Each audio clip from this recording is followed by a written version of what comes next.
И сейчас прижимаю флицем из козы, проходя по нему, по лицевой поверхности, чуть плотнее к планшету. И еще раз увлажняю полностью равномерно лист. Беру бумажное полотенце и немного промокну лицевую сторону, чтобы нам не ждать и сразу переходить к работе акварелью. Мы таким образом получаем лист влажный внутри, но при этом на лицевой поверхности уже вода не стоит. Она ушла внутрь листа. Как обычно, я начинаю работу с того, что забрасываю на лист свет. Это неаполитанская светло-желтая. У меня обычно она в ходу для этих целей. Я как бы тонирую и небо, и захожу на архитектуру, и даже на снег, который у нас впереди, чтобы немного сделать такой более теплый фон.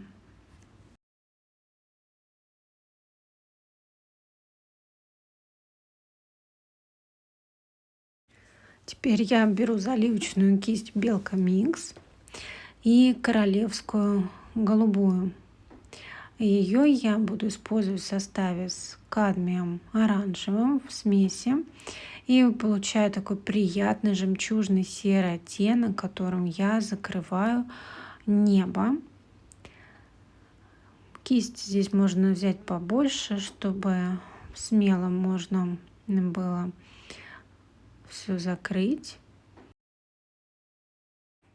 Выше к краю листа верхнему у меня будет все немного по тону темнее, плотнее, к низу, ближе к линии горизонта будет светлее. Но это все абсолютно на нюансах, очень тонко и деликатно. Вообще небо здесь должно быть такое приятное, жемчужное, но не слишком насыщенное тонально.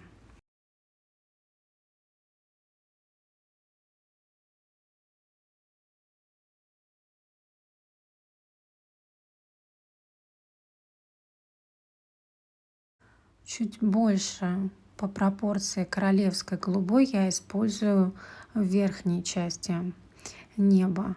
Ниже немного более серый оттенок. И я оставлю вот это вот желтоватое свечение, которое у нас было сделано неаполитанской и желтой. Мы его сохраним.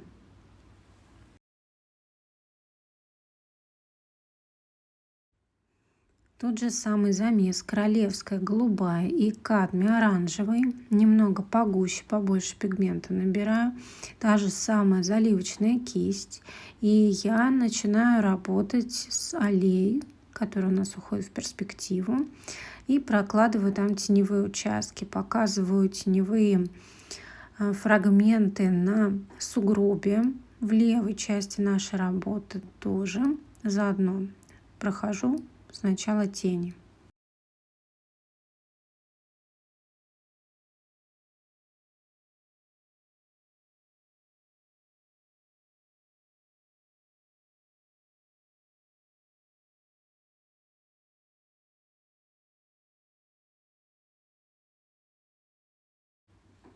Работаю я по форме, формируя сугробы снега, подчеркиваю тень. Чуть больше в снег я в пропорции добавляю королевской голубой, чуть меньше кадмия оранжевого, но в саму аллею, там, где у нас вот видно натоптанная часть этой аллеи, снег утрамбованный, туда больше, наверное, теплых оттенков.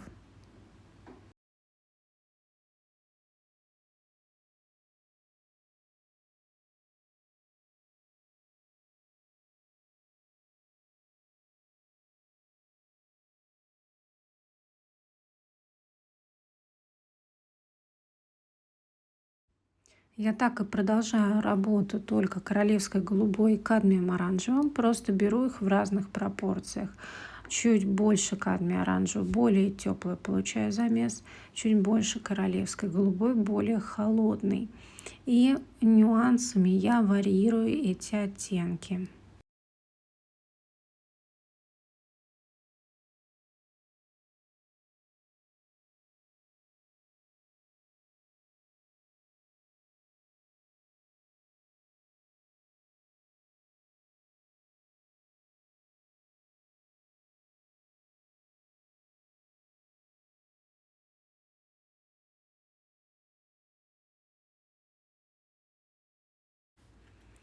Мазками, уходящими в перспективу, формируем аллею. Намекаем немного на фактуры. Время переходить к работе над архитектурой дальнего плана. Сейчас у меня та стадия бумаги, когда небо уже не так блестит и позволит мне делать мазок достаточно мягкий, но при этом он не будет расползаться и растекаться. В любом случае я взяла упругую кисть. Это у меня синтетика с острым кончиком. Кисть это много влаги не берет и не позволяет, соответственно, слишком делать мокрые замесы. У меня опять же тот же самый замес работает сейчас. Та же королевская голубая и кадмий оранжевый. И опять мы варьируем оттенки, смотрим, где сделать чуть более теплые нюансы, где более холодные. Тонкой кистью веду работу. Кисточка практически сухая, на ней влаги очень мало. Мне важно, чтобы силуэт нашей колокольни получился мягким, чтобы колокольня как бы исчезала в дымке, зимней дымке, но при этом этот силуэт должен быть сдержанным, достаточно четким и сильно не расползался на листе. Поэтому здесь очень важен баланс.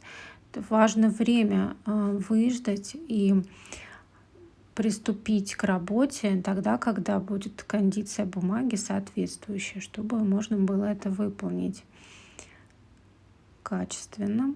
Мы обходим некоторые участки, которые у нас заснеженные. Это будут самые светлые места. Я их не закрываю нашим вот этим вот составом.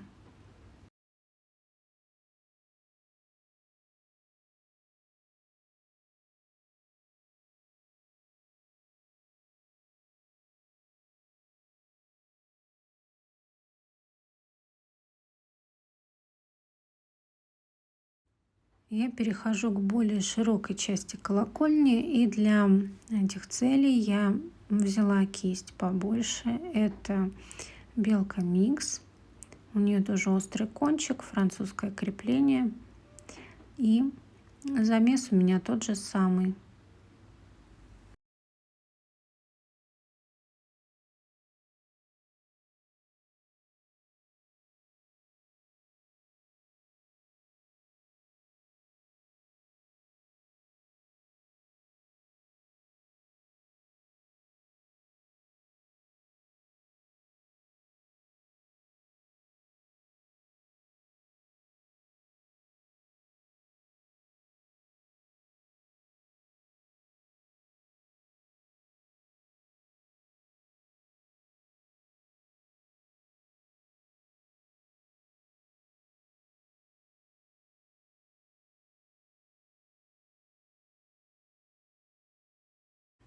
Излишки пигмента на кисточке я вытираю в салфетку, если это требуется, поскольку я смотрю, чтобы здесь была некоторая четкость и, в общем-то, силуэт был не совсем уж таким прозрачным и легким, поэтому белил содержащая королевская голубая нам поможет его сделать таким немного туманным. И тем не менее я слежу, чтобы там все было на нюансах. Если слишком много пигмента на кисточке, я вот вытираю салфеткой и опускаюсь вниз, работая над силуэтом.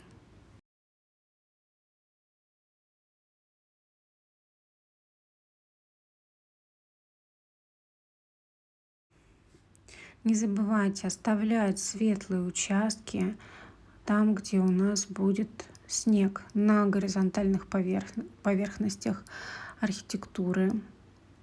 Я это никак не маскирую, не резервирую и не планировала протирать. Я просто обхожу, потому как в этой стадии уже бумага достаточно подсохшая, и это вполне возможно сделать.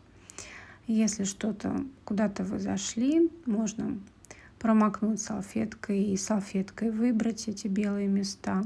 Можно все аккуратно обойти.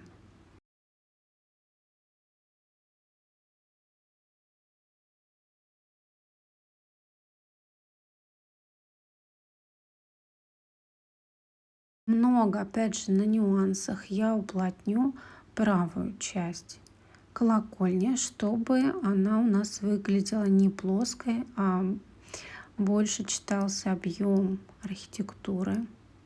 Но опять же повторю, это очень должно быть легко и практически незаметно, очень деликатно.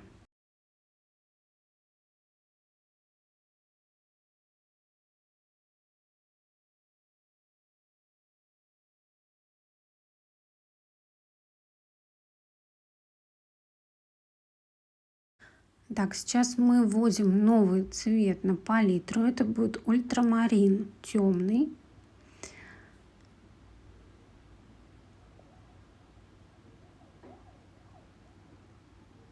Более чистый делаю замес ультрамарина.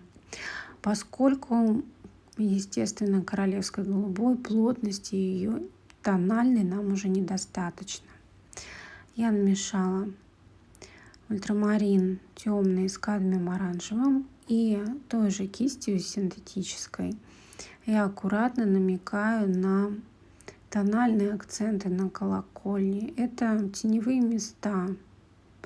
Просто самые темные пятна. Мы прищуриваемся и смотрим на силуэт, видим какие-то более темные пятна, углубления, окна, тени под выступающими элементами. И мы вот это вот все очень деликатно подчеркиваем. Здесь очень важно по тону не переборщить, сделать эти элементы очень легкими. И по тону, если вы взяли плотный замес на кисточку, то всегда можно лишний пигмент убрать об салфетку. Линия должна получаться конкретной, но при этом не выглядеть подчеркиванием таким жестким и слишком тонально акцентированным.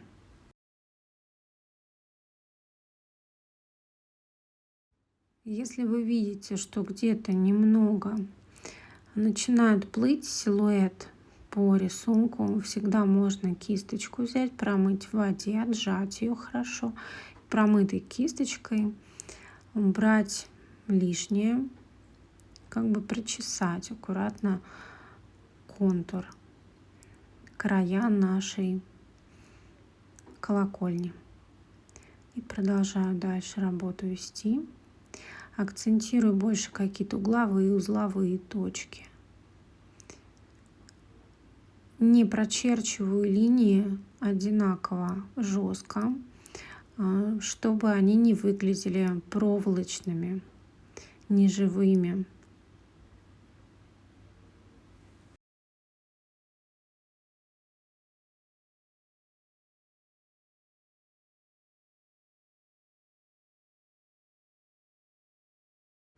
Обновила замес чуть плотнее и показываю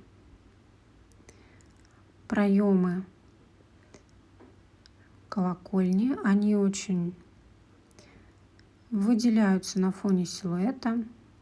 Но опять же не забываем, что здесь важно не переборщить с их тональной плотностью, поскольку это объект дальнего плана, он в тумане, все погружается в таинственную дымку, поэтому здесь все очень-очень аккуратно и тонко.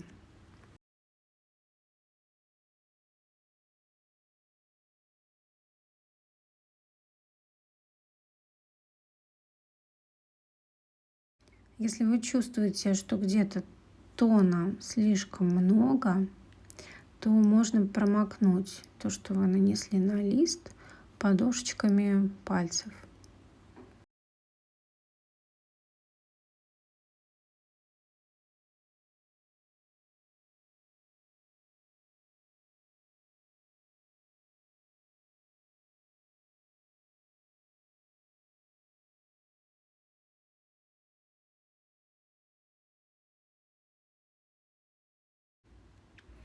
Акцентируем угловые элементы, они как бы нам важны в данном случае, они немного соберут силуэт графически.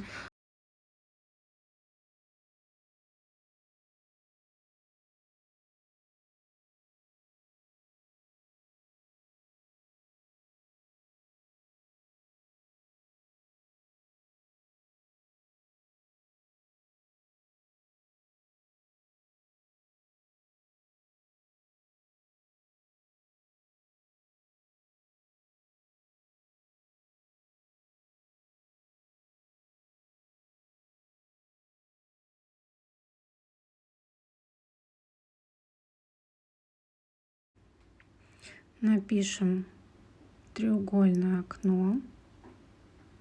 Также деликатно, но тем не менее по тону это пятно выделяется.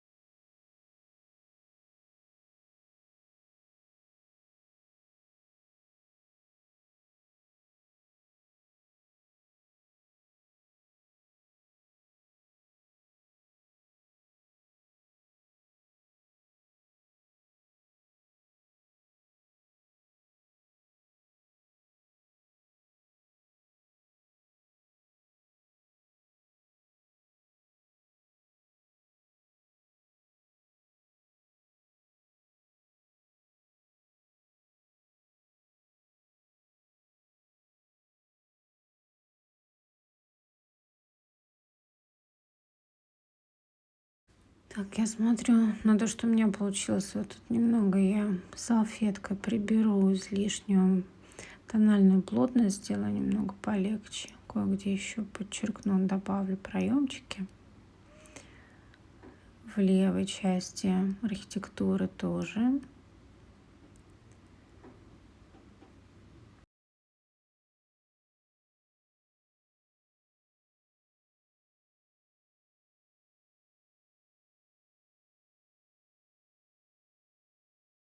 Попробовала линию, но она мне не понравилась, поэтому салфеткой промокнула. И оставлю так, как бы намек на нее.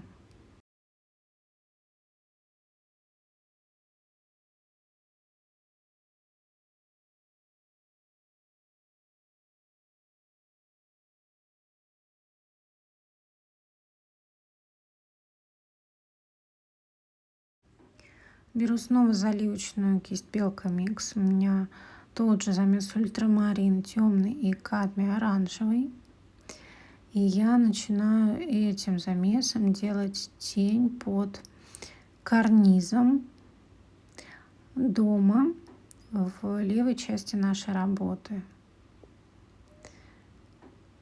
Аккуратно выполняю фигурную заливку этого карниза. Кое-где я умышленно оставляю просветы, не полностью все прокрашиваю. Это очень важно, потому что в нашей работе должен быть воздух.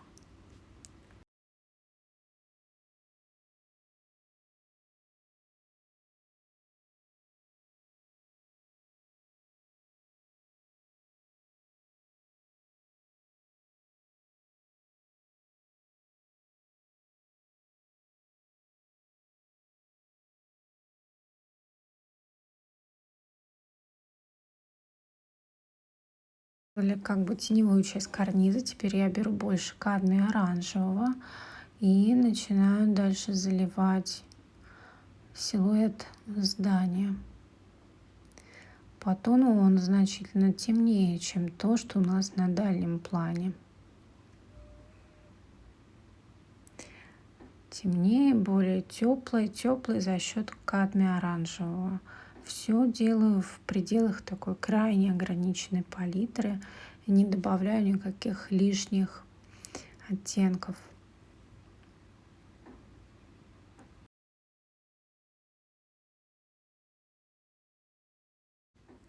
Немного обхожу сейчас проемы, которые будут светлые.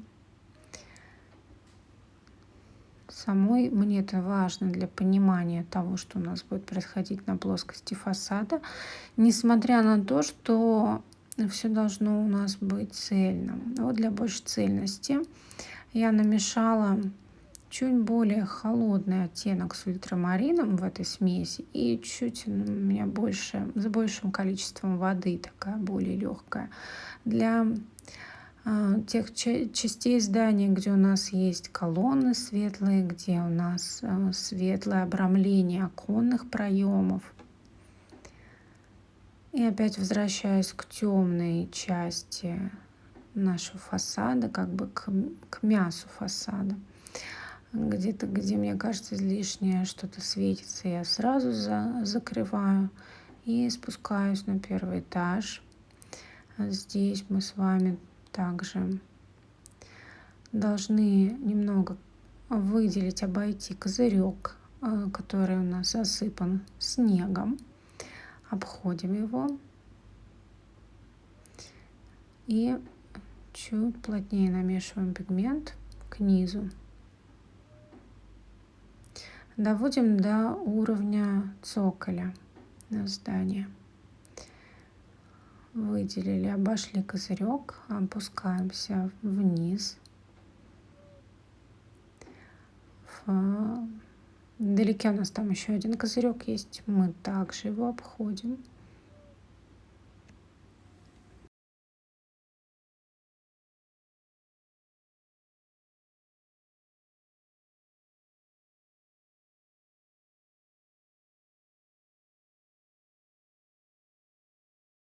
Для цоколя я использую в этой смеси чуть больше ультрамарина темного в пропорции.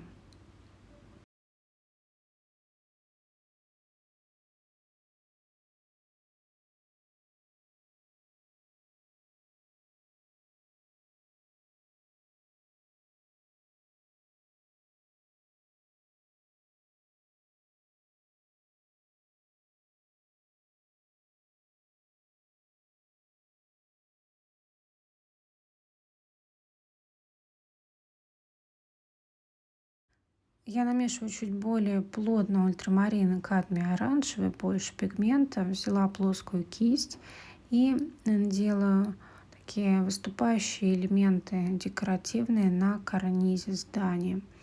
Поскольку там все влажная, заливка только положена была на карниз, то достаточно все мягко так растекается, чтобы чуть больше акцентировать, да, вот эти теневые части декора на карнизе. Больше пигмента берем на кисточку. И также этой кистью я показываю какие-то еще тени от выступающих элементов фасада. Работаю именно тенями. Где-то акценты темные, более темные. Членения по фасаду здания вертикальные. Показываем. Намечаем оконные проемы. Они более плотные по тону. Слегка показываем тени от ограждений вокруг окон. И намекаем на колонны, показываем промежутки, темные промежутки между колоннами. Немножко на капители намекнем, опять же, той же кистью плоской.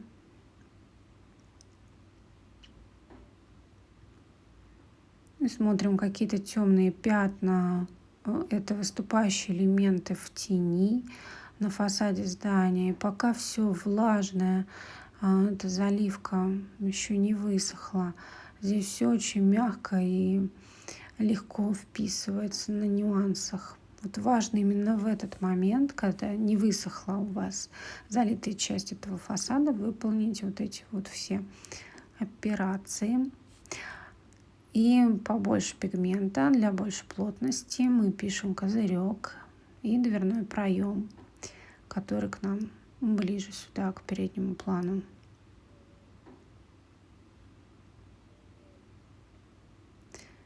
И делаем тот, который дальний.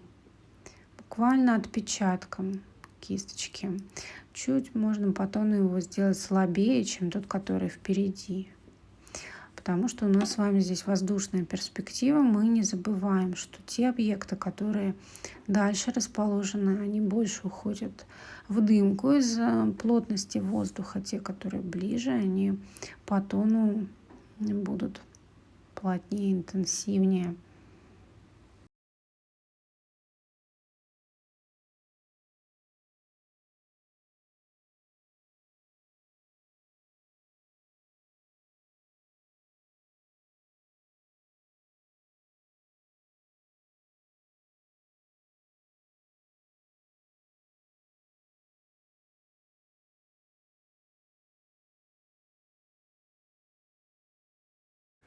Нам очень важно не оставить край нашей заливки, пока, опять же, повторю, она не высохла. Это очень важно на этой стадии. Это сделать, не упустить этот момент. Особенно, если вы работаете на бумаге такой, как Сандерс, Waterford. И отжатой кисточкой, промытой в чистой воде, мы выбираем, убираем жесткие края. Там, где у нас снег стыкуется с элементами здания, вот здесь важно сделать такую легкую, мягкую пушистость. Кое-где мы оставляем четкие границы, но где-то мы размываем.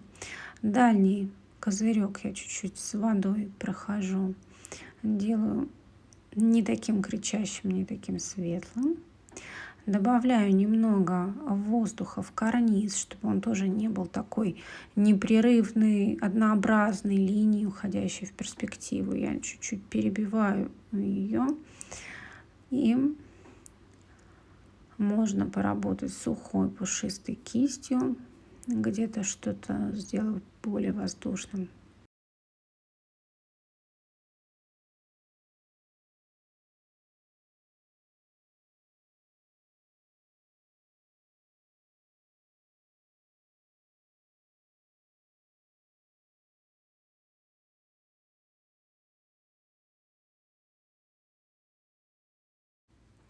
Я очень люблю пальцами влезть в работу, особенно когда там еще все влажное и подвижное, что-то можно убрать лишнее, промокнуть, если кажется там где-то плотновато по тону или однообразно. Пальцы прекрасные наши помощники.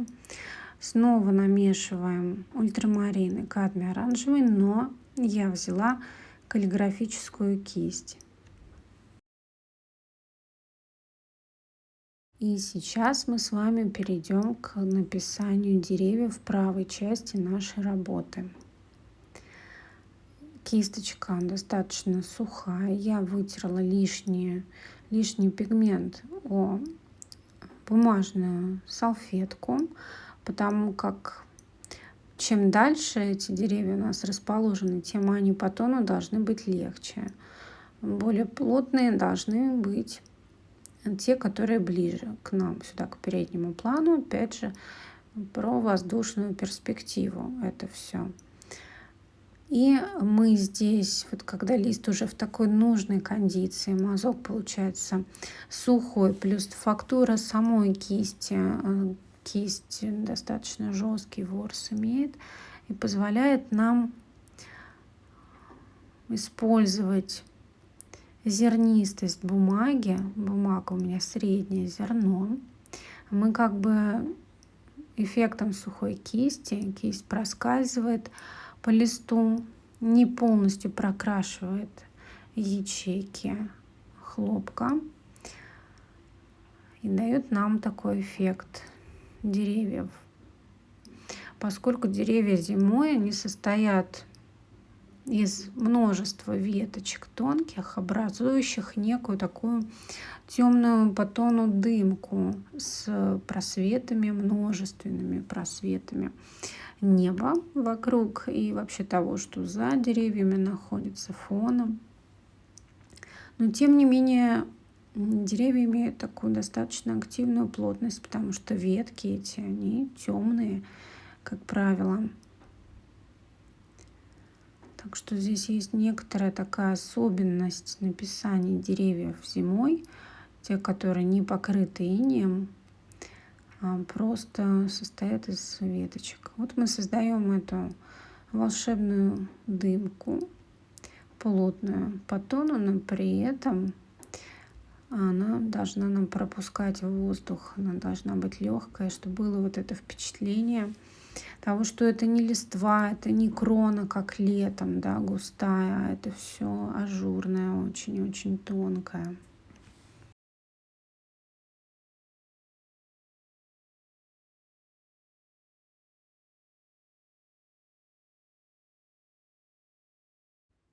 Я одновременно этой кисточкой формирую стволы деревьев, опускаю их как бы вниз. Деревья по тону к нижней части у нас будут более темные, в верхней части они у нас светлее. Мы опять же варьируем, насколько сухая у нас должна быть кисть. Где-то мы можем немного больше добавить воды на кисточку, чтобы более мягкие получить очертания деревьев, меньше эффекта сухой кисти, меньше просветов. То есть тут вот важно такой, опять же, баланс почувствовать, чтобы деревья у нас оставались целостными, при том, что мы формируем там и оставляем разные просветы, но все это должно восприниматься единой массой. В верхнем правом углу я также формирую ветку деревьев, которые к нам сюда ближе, к переднему плану, нависающая ветка. И теперь я хочу волшебства добавить в свою работу. Я беру спрей с водой и брызгаю. Близко подношу достаточно пульверизатор в правую часть и брызгаю на фасад здания. Вот важно это выполнить тоже на определенной стадии, когда не только свежая заливка там, фасада здания, вы только ее положили и сразу брызгать. Нет, у вас все растечется и не будет вот этого эффекта снега. А важно, чтобы уже пигмент ушел вглубь листа, но при этом не полностью высох. И поэтому вот на этой стадии мы применяем пульверизатор. В правой части больше должно вообще все стекать. Где-то я флицем делаю мягкий переход. И беру еще кисточку синтетическую, ей еще добавляю брызги дополнительные. Более четкие такие снежинки будут.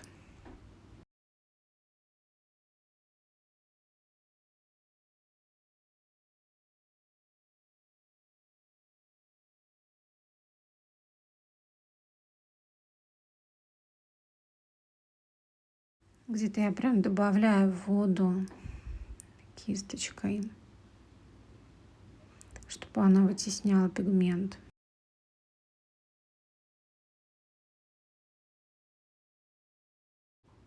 Снова возвращаемся к снегу. Каллиграфическая кисть. Больше кадмия оранжевого добавила. Лишний пигмент убираю в салфетку, потому что здесь уже по тону все легко. И не так плотно, как с деревьями. Деревья у нас самые темные, не забывайте об этом. Делаем уходящую вдаль аллею и теневые части сугробов. На аллее больше кадмия оранжевого, как я говорила, там такая теплая немножечко подтаявшая грязь от следов. Много туристов гуляет по снежному Владимиру, поэтому нам надо это показать. Достопримечательности востребованы. И уводим в легкую тень правую часть, под деревьями сугробы более темные. Снова возвращаемся к нашей аллее. больше кадмия оранжевого, но тоже такой достаточно легкий замес. Теперь здесь нам нужно добавить разных фактур. Сухой кистью работаем. И направляем мазки в перспективу. Не забываем о ней. Какие-то следы, может быть, там машина у нас проезжала, остались тоже следы от колес. На снегу фактуры, следы. Добавляем.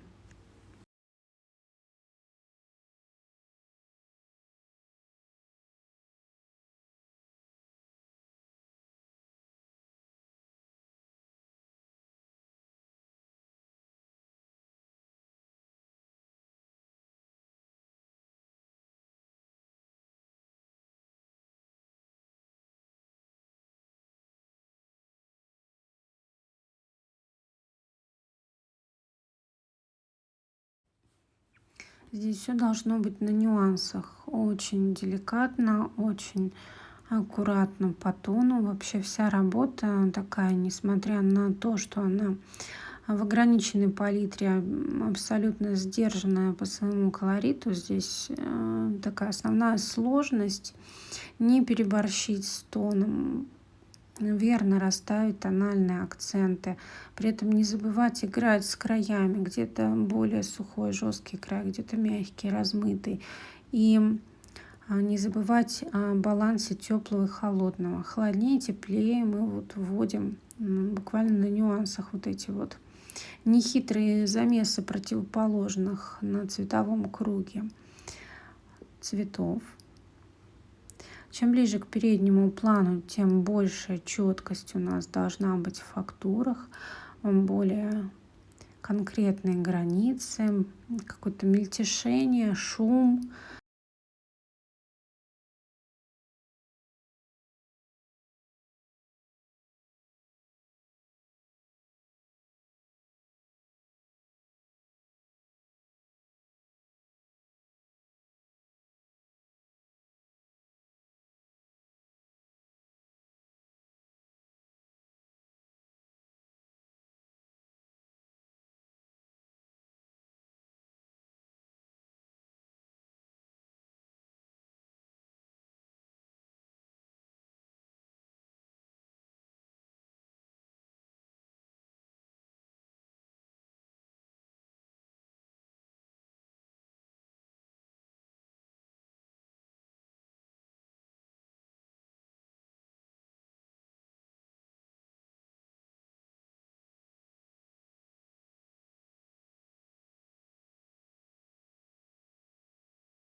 Тут очень сложно сказать, сколько вешать в граммах, да, сколько и в каком количестве тут нужно поставить каких-то акцентов, пятнышек, добавить этих следов. Можно просто взять, набрызгать кисточка синтетическая у меня, чуть больше воды, пигмент.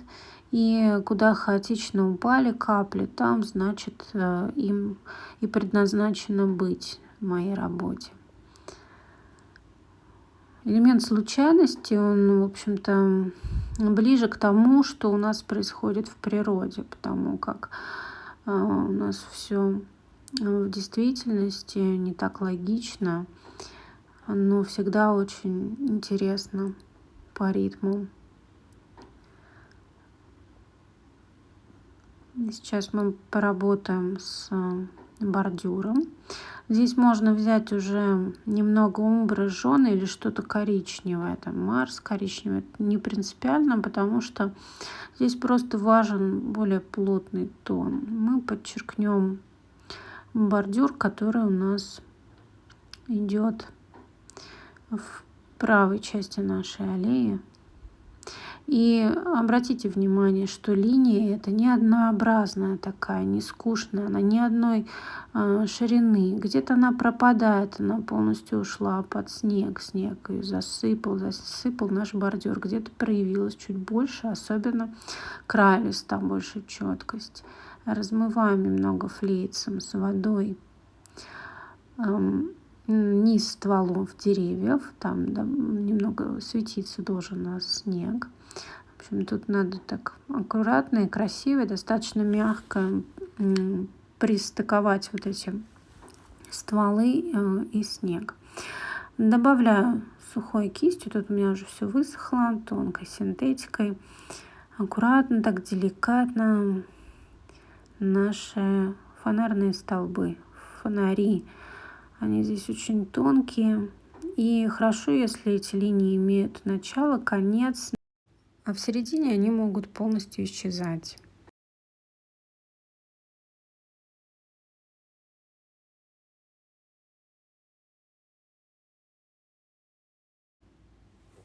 Теперь я начинаю расставлять акценты, смотрю, где что мне еще можно было бы добавить, подчеркнуть где-то, где нужно конкретизировать немного форму.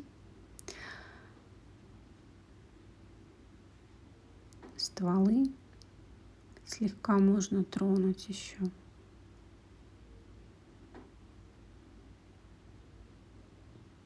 Чуть более плотный замес, больше пигмента, ультрамарин, кадмий оранжевый. И мы должны поработать со входами, с козырьками. Там интересные ажурные такие козырьки. Вот мы это сейчас на этой стадии, уже когда все не растекается, все подсохло, мы начинаем работу, намекаем там на кованые элементы, но именно все намеками, там не должно быть никакой жесткой прорисовки. Значит, это будет очень грубо. Просто должна быть какая-то информация, но не должно быть детализировано, так все выписано. То есть мы создаем иллюзию проработанности. И взгляд зрителя должен быть, конечно же, не на этот козырек, а взгляд должен уходить в перспективу и приходить к этому прекраснейшему архитектурному творению колокольня. Так что на козырьке не акцентируйтесь.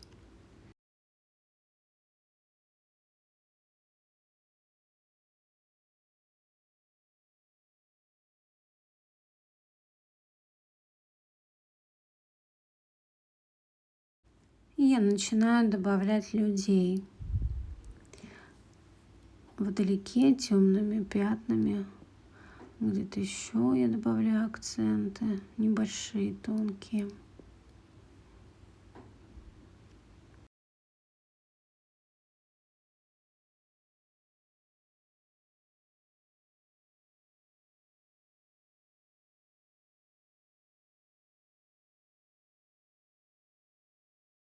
Я могу еще немного побрызгать, добавить в себя фактур, но вы смотрите по состоянию вашей бумаги. Это возможно. Вот у меня этот прием сработал, появились пятна, цветки. Если у вас уже все высохло, конечно, уже ничего не получится. И я аккуратно начинаю добавлять туристов. А люди гуляют. Пока что вдалеке там достаточно такие темные силуэты. Что-то там я еще добавляю, какие-то акценты.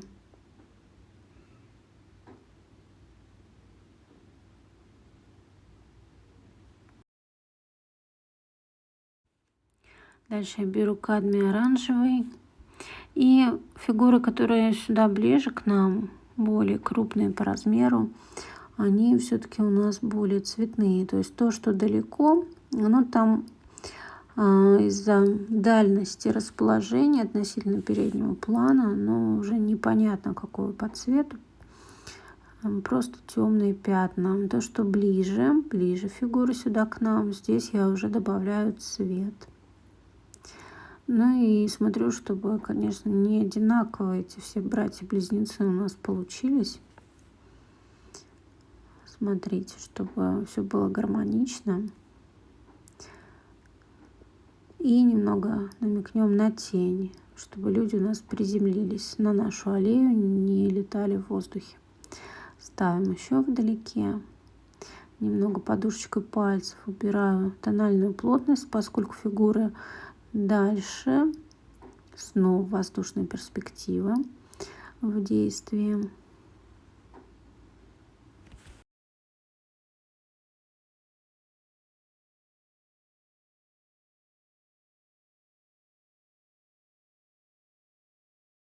И две фигуры у меня здесь будет: ребенок и мама. А маму я сделаю вот таким вот красным, прям кадмиум красным. Можно взять гераньевую, это будет такой акцент цветовой. Вот важно здесь вот сделать насыщенным такой акцент, некая фокусная точка, которая будет подводить взгляд зрителя к нашему главному герою этого сюжета, к колокольне.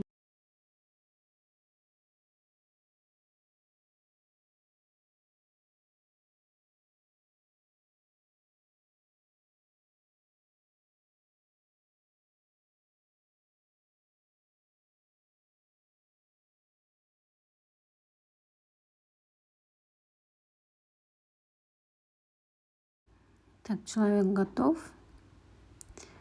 Сейчас еще допишу эти фигуры немного. И сейчас их нужно чуть больше акцентировать, чтобы это действительно было подчеркнуто.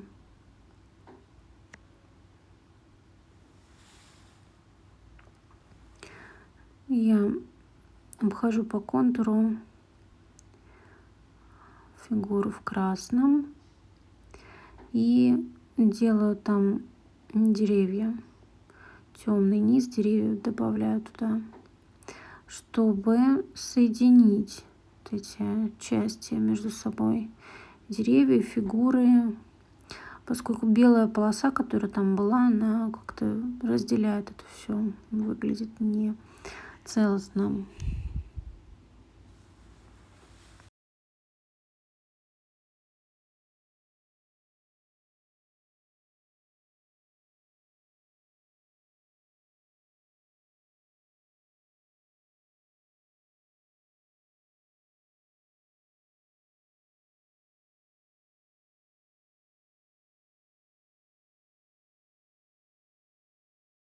Я могу кое-где процарапать стволы, делаю я это ногтем. Слегка, когда краска уже густо положена, сухо, все высохло, там можно процарапать. Вдалеке еще добавляю какие-то акценты.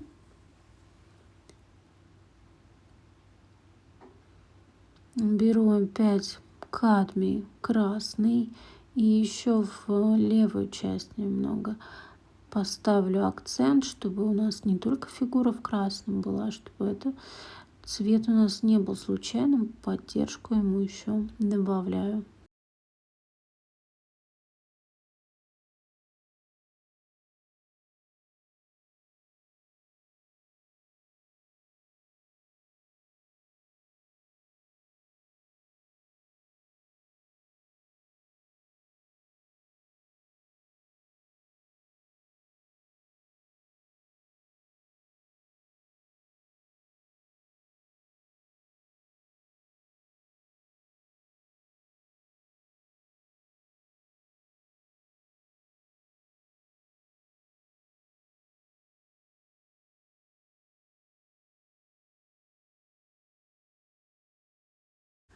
Теперь я взяла шлейпер и плотный замес ультрамарина с кадмием оранжевым.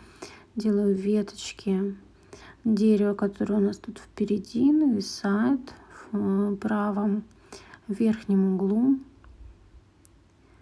И аккуратно так что-то такое набрасываю.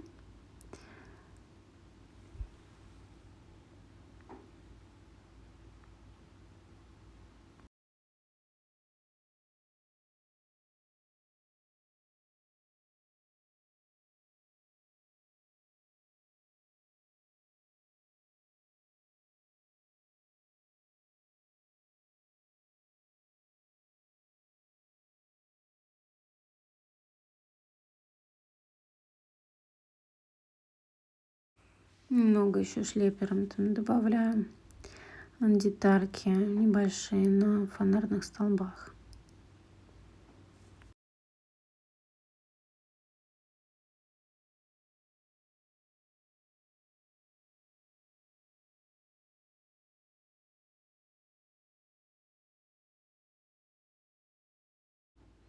Теперь я беру верную кисть и белила. И мы можем добавить еще снег более четкий. Белилами брызгаем на наш лист весь. С акцентом больше на деревья, потому что там плотный тон, и этот белый будет более заметен. Кисточку обычную беру с большим количеством воды, делаю более крупные снежинки. И на колокольню обязательно тоже брызгаем. Создаем зимнее волшебство.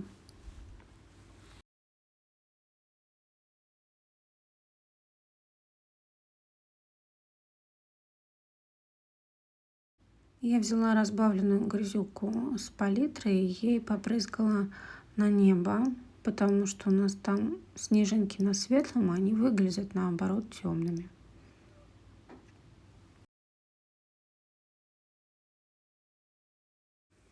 Итак, дорогие друзья, мы с вами написали работу. Самое время после высыхания листа поставить подпись. Буду ждать ваших работ по этому сюжету. Благодарю за внимание.